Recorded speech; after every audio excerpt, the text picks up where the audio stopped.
Recevez mes chaleureuses salutations, chers auditeurs et auditrices. Je m'appelle Eric. Aujourd'hui, nous allons causer sur le bilinguisme planifié chez l'enfant.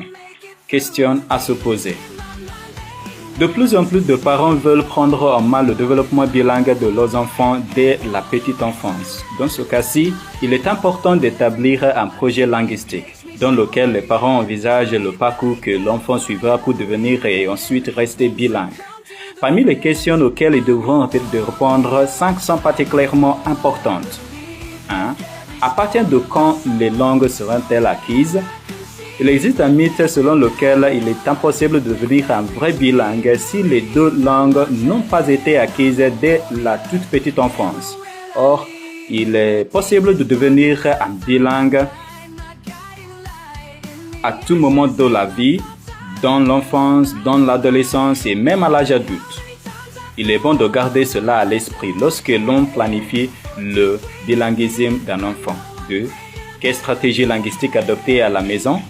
La plus connue est celle dite un parent une langue, où chaque parent parle une langue différente à l'enfant.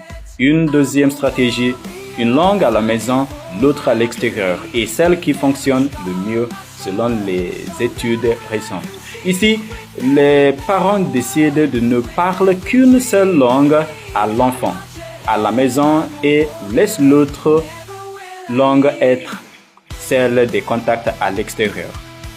Enfin, certains parents optent pour la stratégie, une langue d'abord et ensuite l'autre, où l'on commence avec une seule langue, de préférence de plus faible, afin qu'elle soit bien ancrée et l'autre introduite plus tard.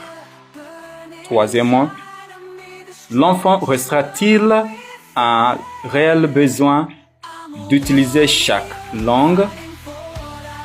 Les enfants sont terriblement pragmatiques lorsqu'il s'agit de la langue. S'ils ont réellement besoin de 2 ou de plusieurs langues, ils deviendront bi- ou multilingues. Si le besoin se stoppe, ils retourneront au monolinguisme. Pour eux, le bilinguisme est clair. Une langue sert à communiquer avec les parents ou les proches, participer à des activités avec d'autres enfants, à l'école ou au terrain de jeu, interagir avec des personnes dans l'entourage de la famille ou le quartier, etc. 4. L'enfant recevra-t-il l'apport linguistique nécessaire? Pour développer une langue, il faut un apport linguistique suffisant. Dans des situations différentes, de la part de personnes qui jouent un rôle important dans la vie de l'enfant, parents, membres de la famille entendus, enseignants, camarades, etc. L'enfant a besoin que l'apport provienne d'une personne qui interagit avec lui et non pas d'une source d'audiovisuel. De plus, il est important que l'apport soit non seulement bilingue, mais également monolingue, à savoir émis par des personnes qui ne connaissent qu'une de ces deux langues.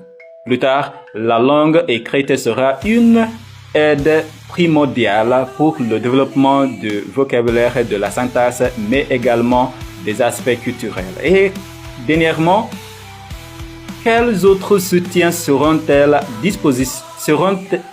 à disposition?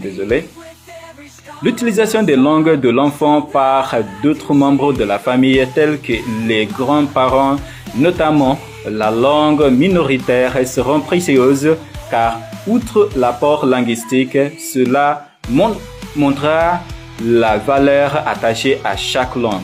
Une autre source de soutien viendra de professionnels tels que l'enseignant, psychologue, orthophoniste ou linguiste.